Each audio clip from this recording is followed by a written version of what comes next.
하나님께서 주신 말씀은 여호수아 12장 9절에서 24절 말씀을 근거로 하나님을 향한 확신이라는 제목으로 하나님 말씀 증거하도록 하겠습니다.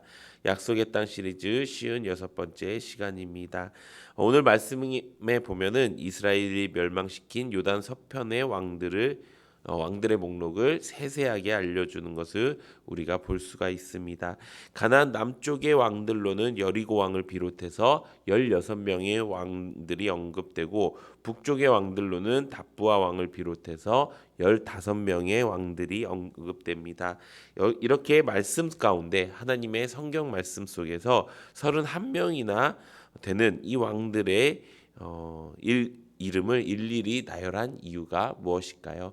어느 날 제 아들이 이제 성경을 읽다가 이렇게 두 부분에서 마태복음 처음 시작할 때 누가 누굴 낳고 누가 누구 낳고부터 시작해서 또 이렇게 왕들의 이름이 있는 걸 보고 자기가 알기로는 이 세상에 왕은 한 명인데 왜 이렇게 많은 왕들이 있는가? 왜 이렇게 또 많은 나라들이 있는가? 자기가 아는 나라는 한국이랑 미국밖에 없는데 왜 미국을 아는지는 모르겠지만 하여튼 그것밖에 없는데 왜 이렇게 많은 성경에는 많은 나라들도 있고 또 누가 누굴 낳는 것이 왜 성경이 이렇게 처음엔 그게 궁금했다고 합니다. 그래서 여러 가지를 설명해 줬죠.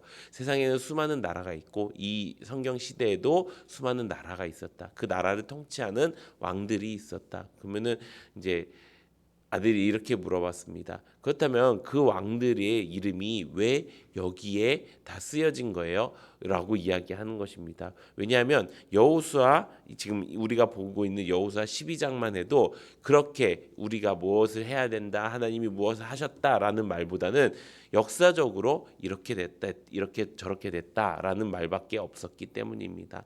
저도 처음에는 그것에 대해서 그냥 성경에 나와 있으니까 그런 거다. 이 말이 중요한 것이니까 그런 거다라고 이야기는 했지만 깊게 묵상하면 묵상할수록 또 이번에 묵상하면 묵상할수록 하나님께서 왜 이런 일들을 하셨을까? 왜 성령의 감동대로 지으셨을 때 우리가 라기스 왕이 누구인지 드빌 왕이 누구인지 심지어 이름이 악삽 왕, 다이낙 왕 이거 우리가 알아서 무엇을 하겠습니까? 근데 이 왕들의 이름이 31명이나 되는 이 왕들의 이름이 적혀진 이유가 무엇이었을까요? 그것을 우리가 함께 오늘 나누는 은혜가 있기를 바랍니다. 하나님께서 이렇게 이스라엘 백성들이 점령한 31명의 왕들을 이렇게 기록한 이유는 이스라엘이 이 가나안을 정복했다는 사실이 어떤 사람에게는 설화가 될 수 있고 어떤 사람에게는 신화가 될 수 있지만 이 일이 결코 그렇게 전해져 내려오는 구전이 아니라 실제적으로 일어난 역사를 증명하게 하기 위함이라는 것입니다. 이렇게 실제적인 사람의 이름이 들어간 성경이 있을 때 그 성경에 있는 우리 또 그 성경에 있는 모든 하나님의 백성들은 이 일이 그저 뜬구름 잡는 이야기가 아니라 이 일이 실제적으로 우리에게 일어난 일이었구나. 이 일들이 실제적인 역사에 담겨져 있는 내용이구나라는 것을 이들이 알 수 있게 하셨다라는 것입니다. 우리가 하나님을 믿는다는 것은 무엇입니까? 우리가 하나님을 믿는다는 것은 하나님이 우리에게 주신 약속의 말씀을 믿는다라는 것입니다. 그렇기 때문에 하나님께서는 이 말씀 가운데 누가 누구를 낳고 또 누가 어디의 왕이었고 또 누가 어느 지역을 다스리고 있었고 그 지역을 이스라엘 백성들이 점령했고 이런 내용들이 하나님의 말씀 가운데 있는 것은 하나님의 말씀은 실제다. 하나님의 말씀은 사실이다라는 것을 가르쳐주기 위함이라는 것입니다. 우리도 하나님의 말씀을 실제이고 사실로 받아들일 수 있는 그런 믿음과 마음을 가지는 은혜가 넘치기를 예수님의 이름으로 축원합니다.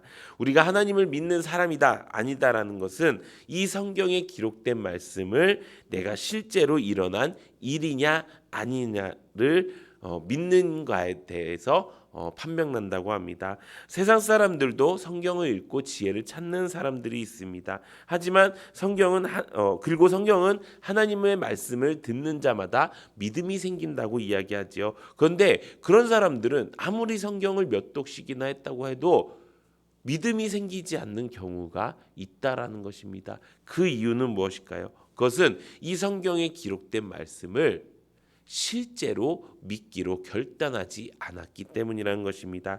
히브리서 4장 2절에서 3절에 보면 이렇게 기록되어 있습니다. 그들과 같이 우리도 복음을 전함받은 자이나 들은 바 그 말씀이 그들에게 유익하지 못한 것은 듣는 자가 믿음과 결부시키지 아니함이라. 이미 믿은 우리들은 저 안식에 들어갔는도다. 그가 말씀하신 바와 같이 내가 노하여 맹세한 바와 같이 그들이 내 안식에 들어오지 못하리라 하셨다 하였으나 세상을 창조할 때부터 그 일이 이루어졌느니라. 아멘. 이 말씀의 핵심은 무엇이냐? 그들도 하나님의 말씀을 들은 사람들도 하나님의 복음을 전함받은 사람들입니다. 하나님의 말씀을 다 들은 사람들이에요. 그래갖고 내가 하나님이 믿어지네 라고 하는 사람들입니다. 근데 그들이 유익하지 못한 것, 그들이 이것이 진짜 영생이 되고 진짜 천국이 되지 못한 이유는 그것을 믿음과 결부시키지 못했다? 아닙니다. 결부시키지 않았기 때문이다라고 이야기하는 것입니다. 결부시키지 않았다. 못한 것은 어쩔 수 없죠. 근데 안 했다라는 거예요. 내가 믿기로 결단하지 않았다라는 거예요. 하나님의 말씀을 잘 아는 사람들이었음에도 불구하고 하나님의 말씀을 믿고 하나님 내가 믿습니다라고 함에도 불구하고 그들에게 믿음이 생기지 않았던 이유, 그것은 내가 믿음으로 결단하지 않았기 때문. 내가 성경을 읽고도 이게 실제로 일어난 일이고 이게 실제로 나에게도 주어진 말씀이고 이 말씀이 그대로 이루어진다라는 그 믿음을 내가 가지지 않았기 때문이라는 사실이라는 것입니다.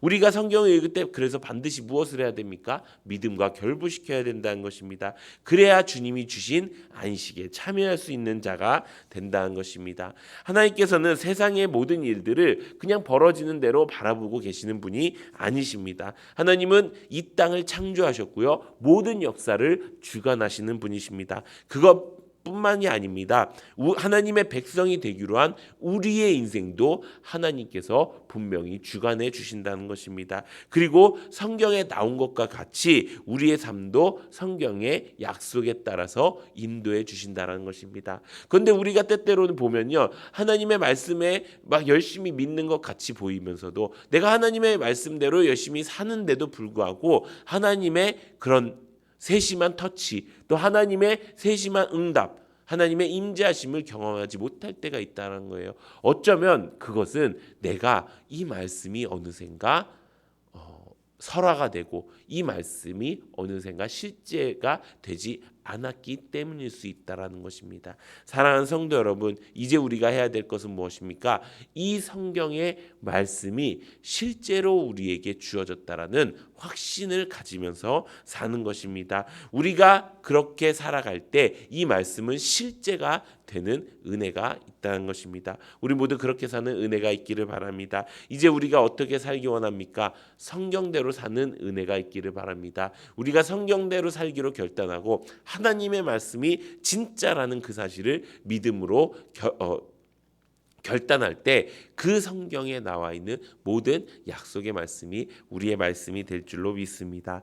이번 한 주가 어떤 주간이죠? 고난 주간으로 보내고 있습니다. 예수님께서 십자가에 못 박히고 죽으시기 위해 보내시는 일주일을 우리가 함께 묵상하며 보내고 있습니다. 저는 이 말씀을 준비하면서 두 가지 의문에 봉착했습니다. 첫 번째 의문은 바로 이 고난이 필요한가입니다.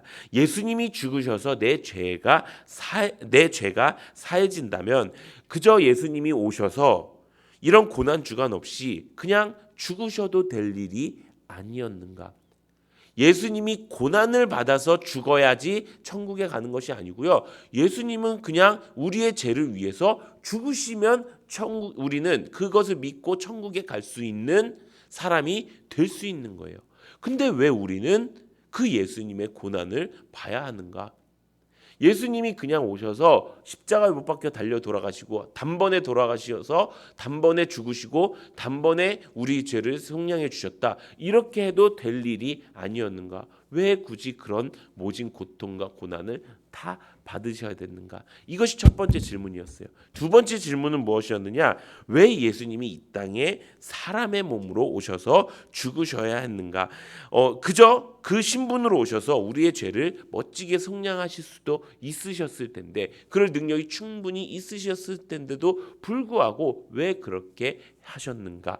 그 이유는 단 한 가지지요. 우리가 다 알고 있습니다. 무엇입니까? 성경대로 죽으시고 성경대로 사시기 위해서라는 것입니다. 예수님이 오시기 전 600년 전에 이사야가 예언했던 것처럼 하나님께서 그 성경 말씀에 너희를 위해서 오실 그 메시아, 너희를 위해서 오실 그 구원자에 대해서 그 성경의 수많은 곳들 가운데 하나님께서 말씀하신 그 내용들을 다 하나씩 하나씩 이루시기 위해서 그 모든 고통을 다 당하시고 그 완벽하신 하나님께서 완전한 인간의 몸으로 오셔서, 그것도 그냥 인간의 몸으로, 보통 사람의 인간의 몸으로 온 것도 아니고 말구유에서 나시는 가장 높으신 분이 가장 낮은 곳에서 태어나시는 그런 일들을 겪으셨다라는 것입니다. 예수님께서도 성경대로 하시기 위함이었다는 것입니다. 그렇다면 우리가 결단해야 될 건 무엇일까요? 하나님께서도 성경이 실제다라는 것을 보여주시기 위해서, 또 성경대로 하나님께서 우리를 주관하신다는 것을 우리가 알게 되었습니다. 예수님께서도 그 성경을 지키기 위해서 그 모든 고통, 당하지 않으셔도 될 만한 그 고통을 다 당하시고 가장 약한 인간의 모습으로 오셨다는 것입니다. 그렇다면 하나님을 믿는다고 말하는 우리는, 예수님의 제자라고 말하는 우리는 어떻게 살아야 되겠습니까?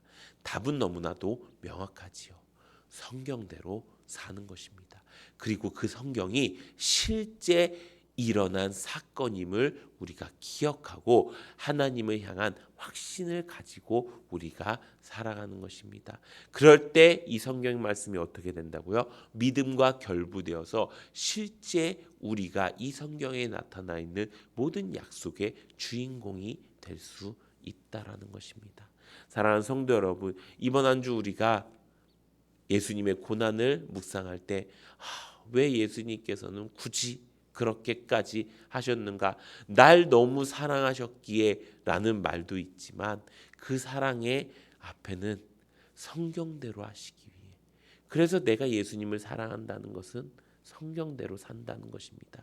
우리가 그것을 깨닫고 이번 한 주 동안 예수님의 그 은혜에 따라 또 그 사랑의 은혜를 성경대로 사는 삶으로 갚아나갈 수 있는 우리 모두가 되기를 예수님의 이름으로 축원합니다.